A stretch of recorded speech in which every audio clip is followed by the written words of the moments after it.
ఎన్నటికీ గుర్తుండిపోయే ప్రకాశవంతమైన క్రిస్మస్ ఒక నక్షత్రం ద్వారా, ఇందాక చెప్పారు కదా స్టార్, అలాగా వెలిగించబడింది. మరియు అత్యంత ఆకర్షణీయమైన సహజమైన రంగులతో అలంకరించబడింది.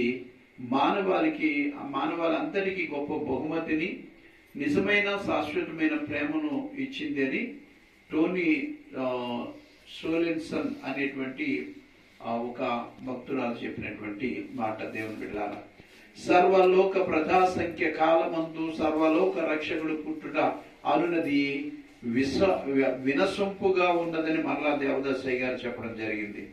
క్రీస్తు ఈ లోకానికి రావడానికి ప్రధాన ఉద్దేశం తన జీవితాన్ని మానవుల పాపాల కోసం బలిగా అర్పించడమే. ఆయన మన కొరకు మరణించుడికే జన్మించాడు. ఇదే క్రిస్మస్ యొక్క సారాంశం అంటూ బిల్లీ గ్రెహం గారు, ప్రఖ్యాతిగాంచిన సువార్థికుడు. ఈయన క్రీస్తు పుట్టుక ఆనందమే కాదు, ఔదార్యం కూడా. అంటే మనిషిని బలపరిచి ధైర్యపరిచేది. దేవుడు మనను రెండింటిలోనూ ఆశీర్వదించునుగాక అంటూ ఫిలిప్స్ బ్రూక్స్ అనేటువంటి దైవజనుడు. మీరు దేవుని ప్రేమను ఇతరులకు పంచే ప్రతిసారి అది క్రిస్మస్ పర్వదినమే. రోజు కూడా క్రిస్మస్ అంటే దేవుని ప్రేమ, దేవుని ఆరాధించటాన్ని, అది ఇతరులకు పంచే ప్రతిసారి కూడా, ప్రతిరోజు, సంవత్సరానికి ఒక రోజు కాదు, ప్రతిరోజు క్రిస్మస్ ఉంటుంది.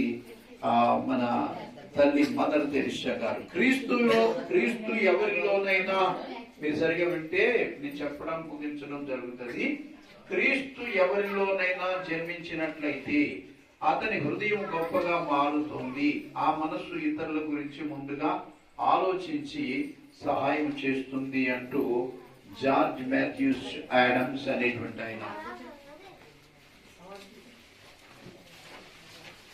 దయచేసి జాగ్రత్తగా గమనించండి. దేవదూతలు, గొర్రెల కాపర్లు మరియు జ్ఞానులు యేసుక్రీస్తుపై తమకున్న విశ్వాసము ద్వారా శాంతిని వెతికి కనుగొన్నారు. రక్షకుని జన్మ తండ్రి మనకు ఈ లోకంలో శాంతిని, రాబో లోకంలో నిత్య జీవాన్ని ఇవ్వడాన్ని సాధ్యం చేసే బహుమతి అని హెన్రీ బి ఐరింగ్ అనేటువంటి దైవజనుడు చెప్పడం జరిగింది.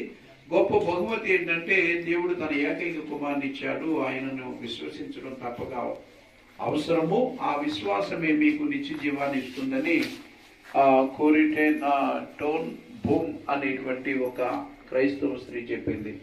నేను క్రీస్తు జన్మాన్ని నా హృదయంలో గౌరవిస్తాను మరియు దానిని ఏడాది పొడవునా తలపోసుకుంటూ ఉండటానికి ప్రయత్నిస్తానని చార్లెస్ డికెన్స్ అనేటువంటి దైవజనుడు చెప్పడం జరిగింది. మానవుల కుమారులను మరియు మానవుల కుమార్తెలను దేవుని కుమారులుగా మరియు దేవుని కుమార్తెలుగా చేయడానికి దేవుని కుమారుడు మనిషి కుమారుడు అయ్యాడు అంటూ సిఎస్ లూయిస్ గారు మరలా చెప్పారు. నరుని మీద ఎంత ప్రేమ లేకపోతే పరలోక మహిమలో ఉండవలసిన దేవుడు పాపాంధకారముతో నిండి ఉన్న ఈ లోకంలోనికి వచ్చును అంటూ దేవదాస్ గారు పలికిన మాట. క్రిస్మస్ ఒక పురాణం కాదు, సాంప్రదాయం కాదు, కళ కాదు, ఇది అద్భుతమైన వాస్తవికత అంటూ బిల్లీ గ్రెహం గారు పలికినటువంటి మరొక మాట.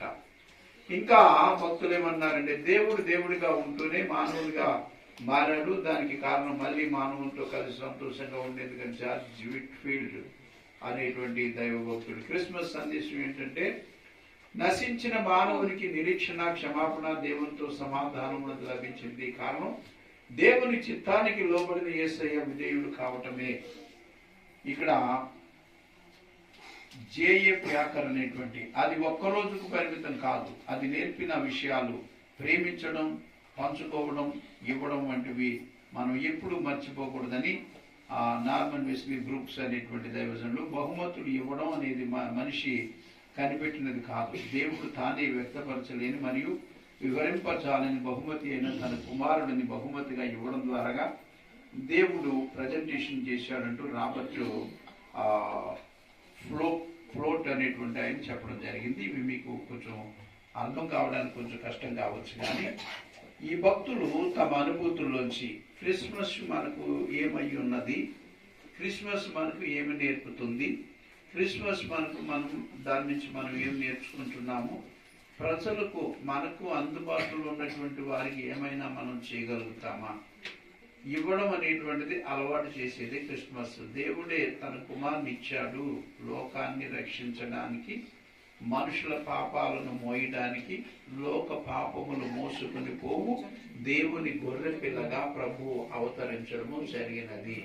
అది మానవాళి అర్థం చేసుకోవాలన్న ఉద్దేశంతో అనేక మంది భక్తులు ఎవరైతే ప్రభువుని క్షుణ్ణంగా అర్థం చేసుకున్నారో వారు పలికినటువంటి మాటల్లో కొన్ని మీకు ఈరోజు వివరించడం జరిగింది. దేవుని బిడ్డలారా, ఇంతటి మహోత్తరమైనటువంటి పండగ సందర్భాన్ని పురస్కరించుకుని కొందరు తమ గృహాలలో ఈ ప్రార్థనలు పెట్టించుకుని, ఈ భక్తులను పిలిపించుకుని, దైవ సేవకులను పిలిపించుకుని వారి కుటుంబ ఆశీర్వాదం కొరకే కాకుండా అసలు దీనిలో ఎలాగ మనం జీర్ణించుకుపోవాలి, ఎలాగ మనం ఆయనను వర్ణించాలి అనేటువంటిది నేర్పేదే క్రిస్మస్ అని, ఇవ్వడం నేర్పేదే క్రిస్మస్ అని, మంచిగా జీవించడమే క్రిస్మస్ అని, ప్రేమించడమే క్రిస్మస్ అని, క్షమించడమే క్రిస్మస్ అని, ప్రార్థించడమే క్రిస్మస్ అని, ధ్యానించడమే క్రిస్మస్ అని, ఉపకారము ధర్మం చేయటమే క్రిస్మస్ అని, మంచిగా జీవించడమే క్రిస్మస్ అని, పాపాలు ఒప్పుకోవడమే క్రిస్మస్ అని, పాపం చేయకుండా ఉండడమే క్రిస్మస్ అని, యథార్థంగా ఉండటమే క్రిస్మస్ అని,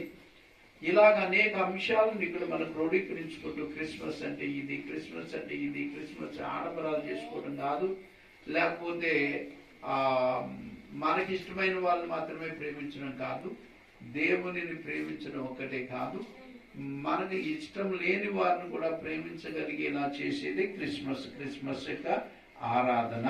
దేవుని స్తోత్రం.